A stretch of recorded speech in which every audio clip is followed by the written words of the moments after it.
Bienvenidos a la telerevista Espectro. Nos volvemos a encontrar en una nueva cita con la ciencia y la tecnología nacional, aquí por Canal UCR. Les saluda Silvia García. Hoy tenemos un tema histórico de gran importancia para el desarrollo del país, la democracia en Costa Rica, a propósito de la reciente celebración del Día de la Democracia Costarricense, la cual se instauró en 1942 con el propósito de honrar a los costarricenses que salieron con armas a defender el proceso electoral un 7 de noviembre de 1889. El invitado es el historiador y abogado Claudio Vargas Arias. Pero antes le contamos sobre el homenaje que recibió el doctor Edgardo Moreno por parte de las autoridades de la Universidad Nacional. La distinción se hizo por ser una autoridad de reconocido prestigio nacional e internacional en la investigación de brucelosis, enfermedad que afecta al ganado bovino y caprino. Asimismo, se le honró por su compromiso al servicio de la salud humana y animal.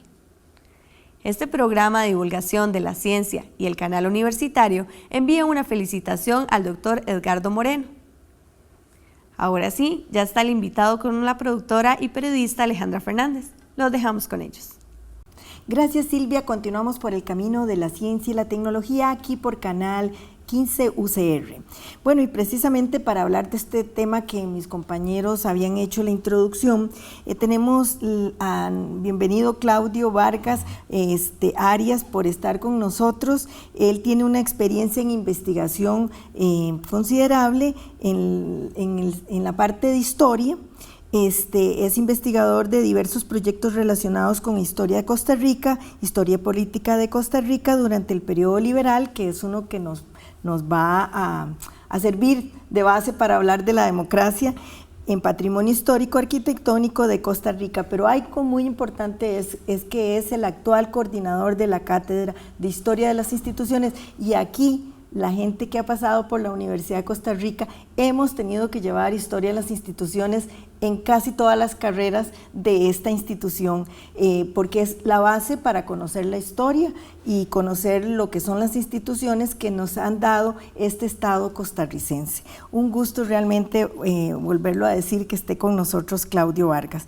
Empezando con la entrevista, pues precisamente hablábamos de que este reciente 7 de noviembre se celebraba el Día de la Democracia.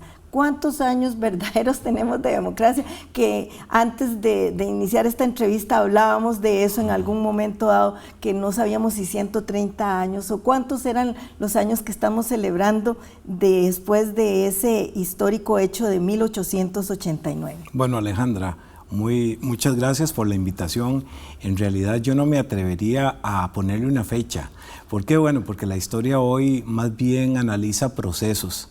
Y si definiéramos la democracia política, porque también podríamos hablar de un concepto de democracia mucho más amplio, diríamos que bueno, podemos reconocer hitos en la historia, en el desarrollo de esta democracia, pero bueno, históricamente algunos han considerado que el 7 de noviembre de 1889 fue un momento importante. No dudo que haya sido un momento importante, pero también se dieron otros momentos antes y después que podríamos referirnos a ello. Me parece que a partir de la perspectiva de la nueva historia, repito, que analiza procesos, lo más importante es entender el desarrollo de las instituciones y las ideas como un largo proceso, y que no siempre, desgraciadamente, no siempre es evolutivo. Hay también retrocesos. De ahí la importancia de conocer el pasado y de tener un criterio histórico informado. Hablando precisamente del abordaje en la investigación de lo que ha sido la democracia, ¿cuál sería el factor determinante para decir que Costa Rica realmente tiene un papel relevante en el reconocimiento internacional como una de las democracias más sólidas a nivel mundial? A mí me parece que un aspecto esencial cuando se habla de un sistema político democrático es el respeto a los derechos.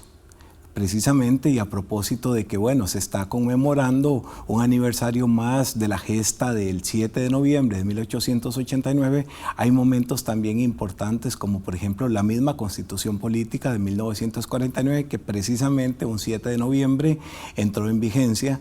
La democracia misma está vinculada al concepto de desarrollo constitucional y la Constitución Política como norma fundamental o como conjunto normativo supremo, creo que es importante entenderlo también como un acumulado del respeto de diferentes derechos. Primeramente los derechos individuales, posteriormente los derechos sociales y más tarde otros derechos, tercera y cuarta generación de derechos. De manera que para mí es esencial en el concepto de democracia la idea también del respeto a los derechos, no solamente los derechos civiles, no solamente los derechos fundamentales, sino también los derechos humanos, que es esencial comprenderlos. Y tan importante es este concepto que en el pasado se ponía mucho énfasis al concepto de derechos ciudadanos. ¿Qué fue lo que pasó? Bueno, y desgraciadamente los últimos años han sido un mal ejemplo de esto.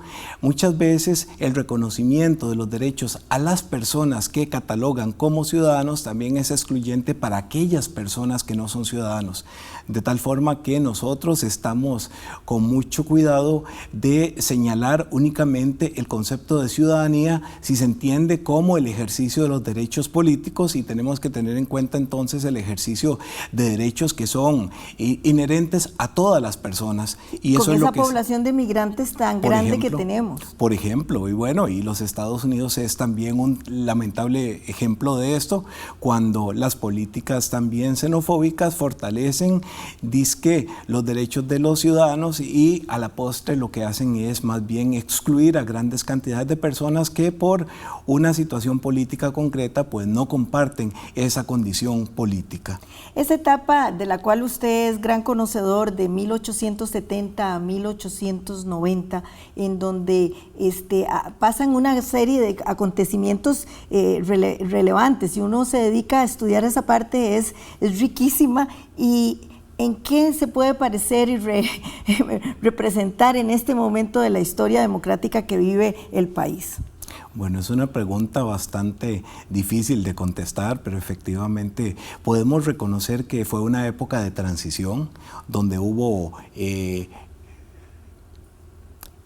encuentros importantes, también hubo desencuentros importantes. Me parece a mí que lo más importante es cómo el Estado necesariamente se reconoce paulatinamente que tiene un papel esencial en el reconocimiento de las personas y no simplemente en un árbitro supuestamente objetivo para que los individuos solucionen sus problemas de manera particular. A mí me parece que la similitud que podría tener es que en aquel momento las ideas liberales han empezado a tener una importancia significativa y hoy algunos, pues con mucha razón en algunos aspectos, en otros para nada con alguna otra razón, consideran que el problema fundamental es la intromisión excesiva del Estado. Ahora, el problema no es el Estado como tal, el problema es pretender que el Estado es exclusión o es enemigo de la participación individual. Me parece a mí que hay similitud, bueno, y hoy algunos hablan de neoliberalismo precisamente porque estamos viviendo la preeminencia de las ideas que procuran la eliminación o la disminución del Estado a toda costa. Hoy cualquier persona seria, diría yo, no presenta al Estado como enemigo de la acción individual, de la acción privada, sino complementaria. Nos vamos a quedar con eso, Claudio. Vamos a hacer una primera pausa aquí en este programa. A ustedes continúen con más información. Mi compañera Silvia tiene más información de la telerevista Espectro. ¿Cuánto sabe usted sobre ciencia y tecnología costarricense? El equipo de la telerevista Espectro le ofrece, por medio de trivias todas las semanas, datos geográficos, fechas que recordar y resultados de investigaciones científicas, con las que usted puede actualizar su conocimiento. Por eso, le invitamos a ver si acierta la siguiente trivia. ¿En qué año se declara la educación gratuita y obligatoria como un derecho en Costa Rica? A. 1869. B. 1870, C. 1860, D. 1879. La respuesta después de la pausa.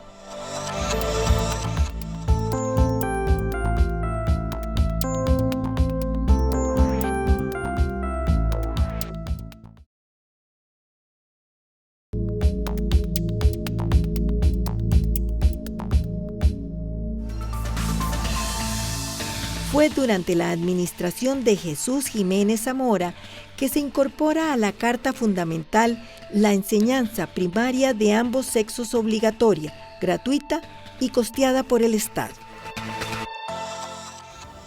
Gracias por continuar en sintonía del canal 15 UCR y continuamos hablando con el historiador y abogado Claudio Vargas Arias. Nos gustaría un poco que nos hablaras, tal vez para ubicarnos también, cuáles fueron esos hechos que desembocan en que al final terminamos celebrando el 7 de noviembre como Día de la Democracia. Bueno, haciendo una síntesis pero muy apretada. De televisión, estilo televisión. Exactamente, diremos que, bueno, después de muchos años, finalmente se logra una elección en la cual la oposición gana mediante mecanismos político-electorales. Participaron 2 partidos políticos. El presidente de la República saliente entregó al vicepresidente de entonces, que en ese momento se llamaba presidente provisorio, por ejemplo, o designado, más bien designado a su segundo designado,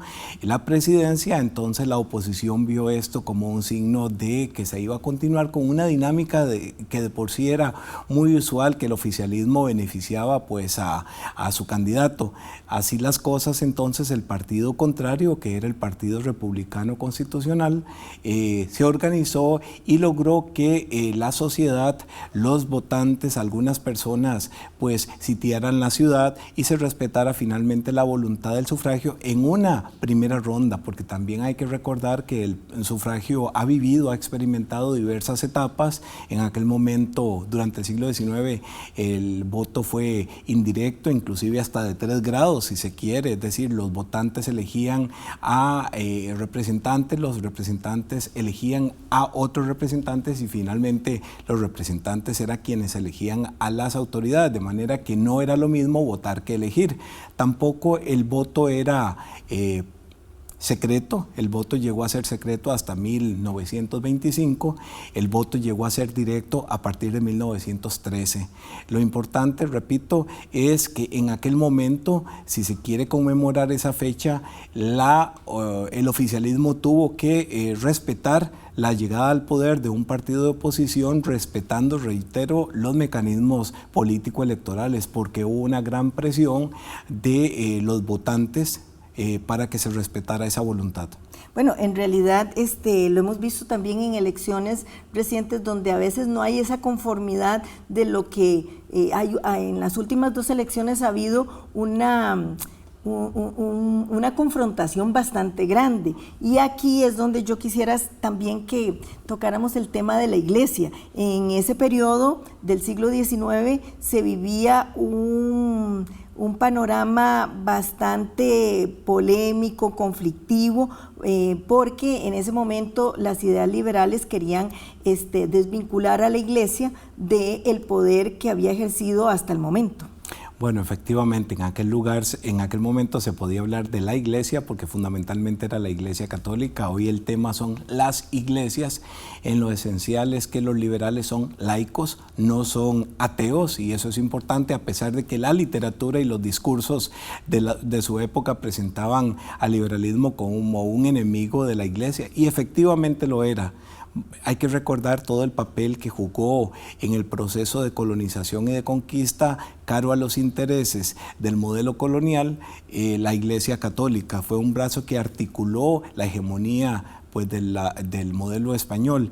Entonces, a pesar de que Costa Rica y los países de América Latina rompieron con el modelo colonial, pues sí, la Iglesia Católica mantuvo una injerencia muy clara en la educación, en la organización de la sociedad, y eso choca precisamente con los liberales de la época, que como laicos que eran, consideraban que el Estado, la educación y otros ámbitos, por ejemplo, el mismo matrimonio, el matrimonio a los ojos de la Iglesia es un sacramento, a los ojos del Estado laico debería de ser más bien un vínculo civil, punto.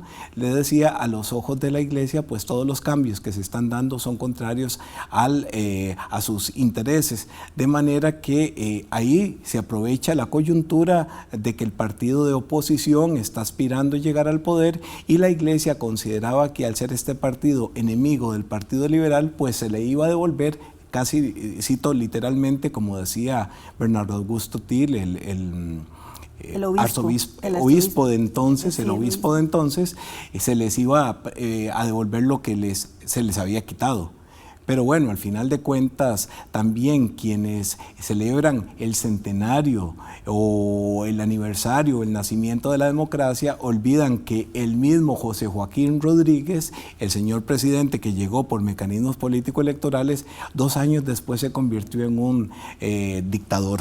De manera que eso es lo que la historia oficial muchas veces también nos olvida. Y otra cosa fundamental, a pesar de que esta historia tradicional y esta historia episódica nos habla de que Rafael Iglesias fue el caudillo que logró sitiar a la ciudad de San José con gente de Alajuela, de Cartago, de Desamparados y de otras localidades, pues también don Rafael Iglesias años después llegó al poder por mecanismos de dudosa legitimidad. Y ahora que usted señala el asunto de la Iglesia, fue precisamente la amenaza a Rafael Iglesias de que un partido católico llegara al poder y le disputara a él la presidencia, claramente lo que hizo que se modificara la constitución política y se estableciera el artículo constitucional que señala que las ideas religiosas no pueden ser utilizadas con fines político-electorales. Un tema que podríamos hablar luego porque yo considero que a pesar de que hay un artículo constitucional que prohíbe eso, hace falta claridad por parte... No se respeta, en realidad no se hace respetar, porque se respeta si los controladores de constitucionalidad de este país lo hicieran, pues mi criterio es que no podrían utilizarse los motivos religiosos ni las ideas religiosas con fines político-electorales. De ahí podríamos brincar un poco, democracia participativa o representativa. Bueno, en realidad son 2 etapas. La democracia representativa se le denomina a la democracia cuando las personas que son electoras eligen a los representantes y de alguna manera delegan en ellos su representación, como lo dice el nombre, en las instancias de decisión, en las instancias políticas. Es una etapa importante en el desarrollo de la democracia política que en las últimas décadas pues no es que haya sido sustituida, sino que ha sido complementada con otro tipo de democracia. La democracia representativa tuvo un papel muy importante para su momento, pero desde unas décadas para acá el descontento, la desafección política y otra serie de enfermedades, diríamos, o de falencias de la democracia representativa hacen que se incorporen otro tipo de formas de participación política, como la democracia directa. En el año 2003 y luego en el año 2006 se incorporaron al desarrollo constitucional y normativo de Costa Rica pues los mecanismos de participación directa, la iniciativa, por ejemplo, en la presentación de proyectos de ley, que antes se tenía que esperar a que un diputado acogiera un proyecto de ley. El referéndum. Hoy se puede hacer por medio del referéndum, el plebiscito y otros conceptos de democracia como la transparencia y la rendición de cuentas que vienen a complementar el concepto de democracia. Nos estamos acercando al final y no quisiera dejar esta pregunta por fuera. A la luz de los más de 100 años de democracia costarricense, ¿cuál es el futuro de la democracia en este país? A mí me parece que es esencial el respeto. Ni siquiera se habla de tolerancia, porque tolerar es admitir a pesar de, sino que más bien es el respeto a las personas. Se habla de que Costa Rica es una democracia centenaria, etcétera, pero existe un irrespeto total. Yo respeto únicamente a la gente que piensa y actúa como lo hago yo, pero hay una incapacidad de diálogo, de mediación, de entender a la persona que piensa de manera contraria, por más nobles que puedan ser los pensamientos del grupo, de la persona que así lo dice, muchas veces piensa que eso lo empodera y que no solamente puede callar, sino que puede decidir, inclusive hasta por la vida en muchos casos de la persona que opina diferente. Y a mí me parece que el reto es fundamentar esencialmente el respeto y por supuesto el respeto a los derechos humanos, a los derechos civiles, a los derechos fundamentales. Se nos fue el tiempo, pero en 30 segundos, ¿qué detalles quisieras resumir para los televidentes de esto que estamos hablando, de nuestra democracia y el 7 de noviembre? Bueno, a mí me parece que es necesario un balance entre deberes y derechos. Somos muy dados a exigir, a demandar, a pensar lo que nos deben de hacer, pero somos muy poco estamos muy poco dispuestos también a en qué estamos nosotros comprometidos con la sociedad, con el Estado y con el mundo. Me parece que es un juego de un balance. ¿Qué doy yo? Pero también, o qué exijo yo, pero también qué doy.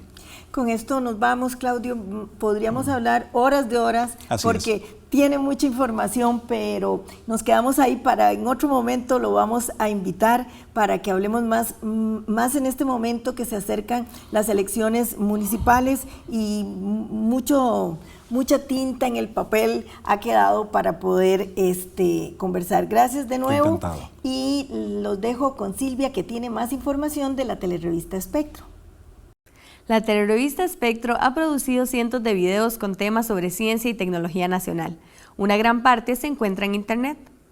Por eso tenemos la sección de Espectro en redes sociales. En la dirección de Espectro Canal UCR en YouTube, usted puede encontrar información con semblanzas de científicos y científicas costarricenses, reportajes y temas tecnológicos desarrollados en Costa Rica. Hoy le invitamos a que le eche un vistazo al video sobre las adaptaciones de alta y baja tecnología elaboradas por estudiantes de la Escuela de Ingeniería Mecánica de la UCR en la sede interuniversitaria en Alajuela. Con esas innovaciones tecnológicas han beneficiado a cientos de niños y jóvenes de la Escuela de Educación Especial de Sabana Norte en San José. Veamos un fragmento.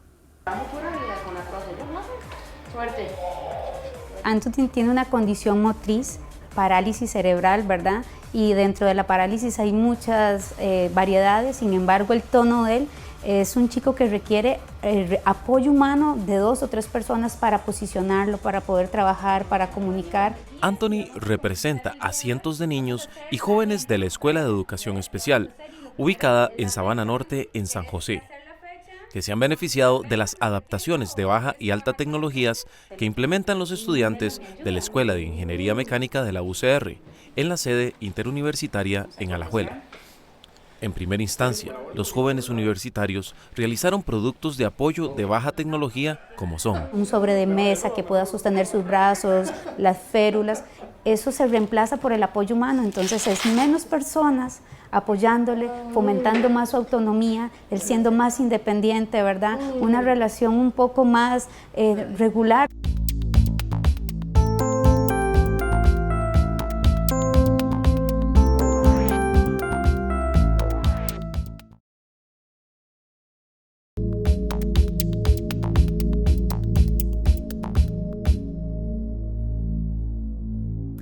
Si usted quiere volver a ver este video, ingrese a Espectro Canal UCR en YouTube y sea parte del grupo que explora el mundo de la ciencia y la tecnología costarricense. Lo encontrará por el nombre Innovaciones Tecnológicas para Personas con Discapacidad, Escuela de Ingeniería Mecánica UCR, producido por Lilian Sánchez. Con esta información llegamos al final del programa. Nos volvemos a encontrar los miércoles a las 8 de la noche y los domingos a las 8:30. Hasta pronto.